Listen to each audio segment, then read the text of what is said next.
Hey, White Sox fans, the season's over. The minor league season is, it's essentially over. We have Arizona Fall League going on now. But we haven't forgot about you minor league fans. We know there are a lot of you out there, even for this minor league system, a lot of fans. And Darren Black in particular hasn't forgotten about you because he has put together comprehensive season reviews for each of our teams, but Arizona, which we are passing off to our guy in Arizona, Sean Williams. And we are going to record accompanying podcasts for each one of those. And they're going to be, because they'll be briefer, commercial free, because we care that much about you. And because those players don't get paid anyway, it seems sort of unfair to sell advertising during podcasts about them. Yeah.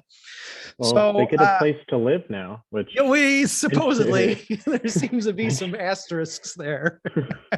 If your last name ends in Z or if it starts in A, maybe you get some housing. I guess we'll find out. And who knows? Sebi's out of a house.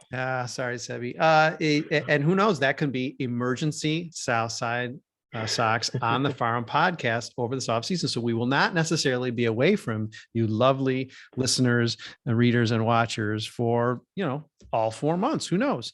But this is number 19. We're just going to rock them. We got wardrobe changes. We got beverages. We're going to just run through them. And number 19, of course, we're going to start at the top, the season that ended last, technically. The Charlotte Knights, Darren, my guest here, Darren, of course, he's already gotten enough. And he's just in the other room. My best pal, Darren Black, he's just in the other room. We're sharing snacks. We got snacks in the middle table in between our two podcast stations. And during breaks, we're probably going to go and just, grab some nachos, whatever, and come back and then do Birmingham, then do Winston-Salem. But anyway, you guys don't need to know about that. Charlotte Knights, terrible season. 30th out of 30 AAA teams. I know we're not supposed to care about records, et cetera, but it still hurts. 30th worst team in AAA, 47-81. So those extra games didn't help them out. Those extra almost month of games. 38 games worse than the best team in AAA. Minus 133 run differential, which, believe it or not, is not the worst in the White Sox minors. Just an awful team, which I think I pointed out to you, Darren, is odd because a lot of guys who came through or came up from Charlotte this year for the White Sox actually did fairly well. So there was something not cohesive about the Charlotte Knights team. And we don't really care about the team performance, even though that's how I'm leading this off. We care about the players. Now, Darren, I am going to put you on the spot and ask for your Charlotte Knights MVP and see if readers agreed with it. So for the MVP of Charlotte, I'm going to go. Normally, I think someone should go with Gavin Sheets, but since he was not there the entire time, Jake Berger. A, of course, the story, but B, he actually just did awesome. He proved everybody wrong that he was not going to be a good hitter, going from not playing for 4 years and then just ended up crushing it. In particular, at the beginning of the year and in Chicago at the beginning, he kind of slowed down by the end, which if you really just put 2 and 2 together, he hadn't played this much in his entire life. So if he's kind of sweltering down the stretch for his longest streak of playing ever in his life, then that kind of makes sense. But yeah, I go Jake Berger, MVP, hands down. You do sync up with readership. Jake Berger, in fact, gets the third most MVP votes from readers of anyone in the system. So yes, and in part that is because Gavin Sheets spent more time in Chicago, because Gavin Sheets actually did very well in the MVP voting with the White Sox. So he actually became a playoff stalwart. Although, of course, if you blinked, you missed the White Sox playoffs this year. However, okay, big picture. Let's not run down players yet. Big picture, Darren, you would definitely prefer to have the absolute worst team in AAA, 30th of 30 teams, if it can generate players who are of some use for your major league team. Yes, definitely. I do not care about record one bit. I know sometimes people will care if they're coming up in like a losing culture or anything like that. But I think just because of how well the White Sox are doing, anybody that they kind of added off the streets this year or came up, especially on the hitting side, they all came and did fairly well. So I don't really subscribe to that. So hitters, awesome. Coming up, awesome. the losing in Charlotte didn't seem to matter. Mm-hmm. Jake Berger aside, because obviously he was a remarkable surprise, and you're right to point out that the way he flagged at the end of the season could and he didn't only flag, he overall, but he still had some notable games even toward the end. Obviously that's the surprise of the season, probably in the entire minor league season. Pleasant surprise. Aside from Berger, which is an obvious sledgehammer, is there a guy, good or bad, that surprised you most on the Knights with his performance? So we'll just start with the bad. Since that's kind of the most out of this team. And we'll start kind of a trend that's really for maybe besides the ACL and maybe the DSL, is this is a trend of pitching. The prospects that they had that were supposed to be good generally were never really good. And it's first and foremost starts with their top pitching prospect outside of the Kannapolis players. Was Jonathan Stever, especially coming out of the 2019 season. People expected a lot from him. He was kind of thrust into MLB last year just out of necessity, didn't really do well. And no one can really blame him for not doing well going from high A to the majors, especially kind of going from a starter to reliever role. But he really just was bad, and then he got hurt with a labrum issue by the end of the year, so that kind of puts a question mark into his future prospects, even on top of his poor play. He had a 5.84 ERA.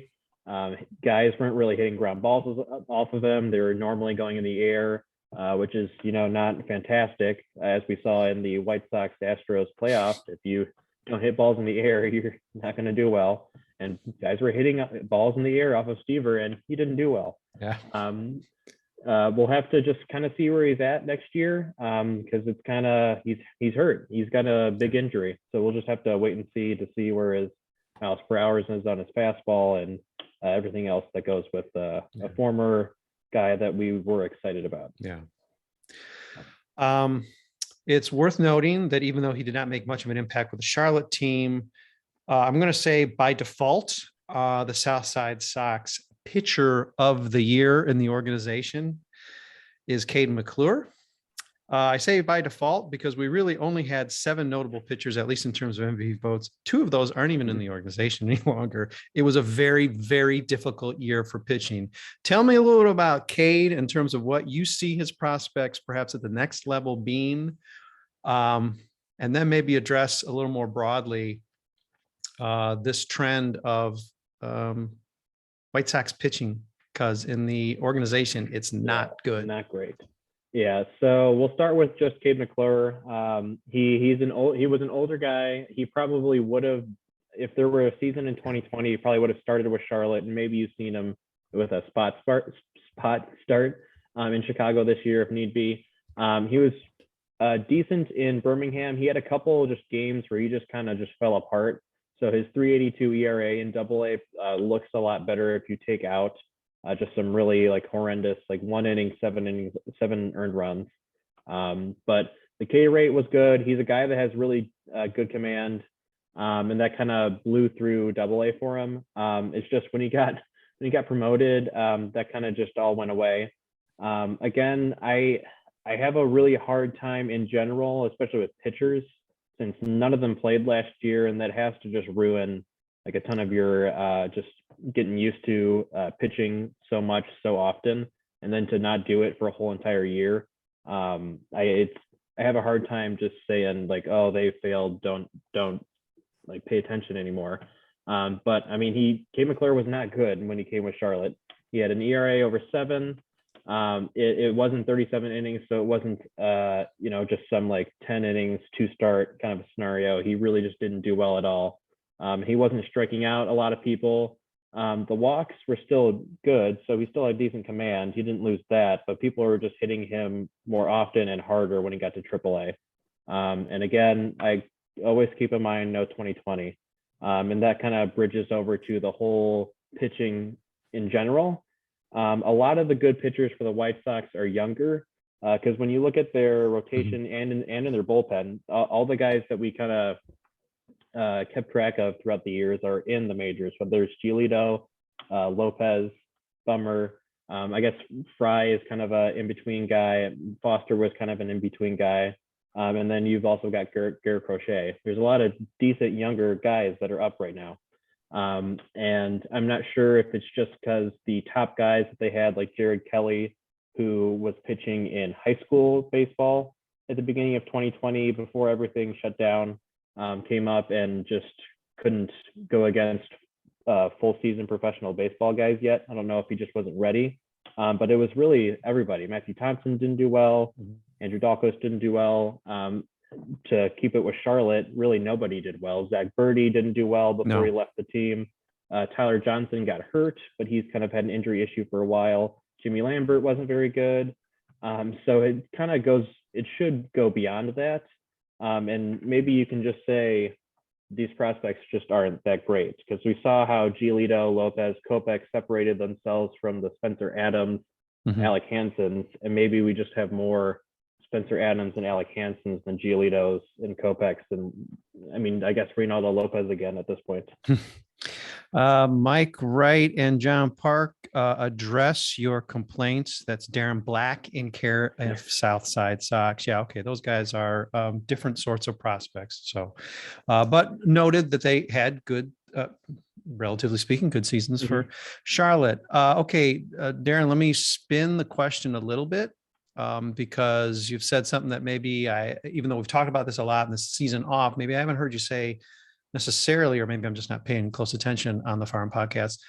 But are you willing then to say that because you have a nagging feeling that really the missed season has a lot to do with this, are you pretty confident that without the new influx of personnel, forget the draft class, forget this draft class, this 2021 draft class, the guys who are already in the organization with the team, are you pretty confident as a group they're going to be better next year? I don't mean everybody. I don't mean necessarily stardom, but in other words, they're going to get their legs back under them, having had this normal season. And then in 2022, we see the progress we would have expected this year, and we just didn't get it. Yeah, so I'll take out the 2021 draft picks in this, because I won't include Colson Montgomery, guys like that. But again, just to go off of their pitching, their top prospects in pitching they're just young. They're younger than me, so I think they're extremely young because I'm still young. But so Jared Kelly, coming off of not really pitching ever, injury-riddled season, even all that saying, the reports down there still had him throwing high 90s. So it's not like he lost miles per hour. And the same goes with Matthew Thompson and Dahlquist. They all just kind of really had command issues. And if they're really young, you kind of just figure they're probably going to have command issues unless they're soft tossers. And none of these guys really are soft tossers per se. They're not, how John Parke or Mike Wrights, like we just talked about. So I would expect all of them to improve, but I by no means am saying that these guys are as good as the prospects that we had coming up, like Giolito and Kopech. They're not at the same level, but I do believe that they're better than what they were this season. I do believe, especially for the younger guys, that not having a 2020 season really hindered their development. Is there someone, Darren, that we haven't addressed from the Knights? There are a couple guys who came up who really are more Birmingham guys that we'll probably talk about in the Birmingham podcast. Hey, that's number 20 coming right up. But is there someone where we haven't touched on that we probably need to acknowledge, good or bad? Yeah, so I'll keep the AA coming up for later. Do just want to touch on Luis Gonzalez. He's not in the system any longer. Want to slightly touch on Rutherford. He continued not to show any positive impact. The biggest is probably Yermín Mercedes. Obviously, talk of at least the south side of Chicago for a little bit in April. It was hot, like beyond hot. Like he was 100% better than the average baseball hitter when he was with the White Sox. And he ended up having one of his worst offensive seasons of his career. I know some people will blame that on Tony La Russa and how he handled the just ridiculous, still thinking about it, home run off of a position player that he wasn't supposed to swing at for some odd reason. But yeah, he just to note, he had one of his worst offensive years, and it didn't actually improve when he got sent down to Charlotte. He was basically an average AAA hitter, and he had never been anywhere close to average offensively in his entire professional career, and he's been around for, I think, a decade. So just noting him that he kind of fell off once he got demoted. The idea that your heart's not going to be in it, obviously this is in some ways maybe unprecedented in Major League Baseball with what he did, record setting, his story, being a 10-year plus minor leaguer. So I mean, this is acknowledging this is a unique situation. The idea that your heart's out of it because of demotion, because of there's no like re-promotion fast enough. And then therefore that probably transferring into some of these results that you're noting, Darren. It's not promising for a guy who wants to scrape his way back into the major leagues, even outside of Chicago. Let's face it, it's probably going to have to come outside of Chicago, but with the White Sox or with another team, you know, those doors don't just open automatically because in, 2019, you had a stellar silver slugger season in Double-A. So disappointing for how incredibly it started. And believe me, Breaking Tea seemed to put out a t-shirt every other day for Yermín Mercedes. Couldn't have, where he's like, we still don't know if he's retired. I mean, frankly, I think he started talking about retirement at the end of the season again. We don't even know if he's like planning on playing in 2022 at this point. And those aren't questions you're supposed to be asking about players who are on the cusp of the major leagues, Darren. Okay, let's roll some credits. Time of the V is a big help for us there at Charlotte. Of course, we have our wonderful photographer, Laura Wolf, who provides incredible images for us and the Knights.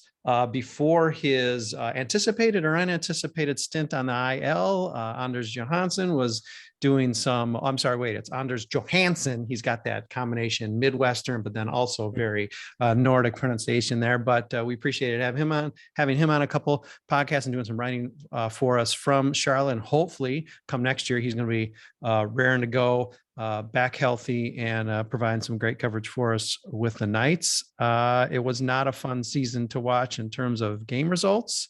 And I'm speaking for Darren there as the person who took more losses than anyone for us. Although I got to say, you almost caught Julie Brady at the end, Darren. You made a run. You almost got out of the cellar. There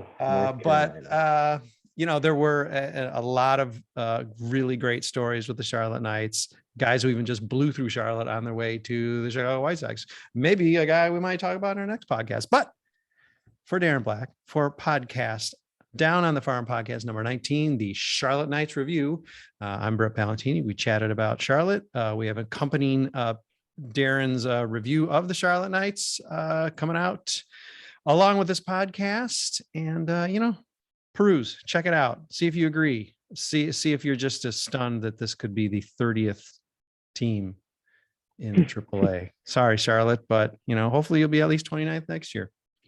All right, Darren. Hey, okay, I'm going to run over to the snack table, grab a few nachos and come back and we'll do another podcast, huh? Cool.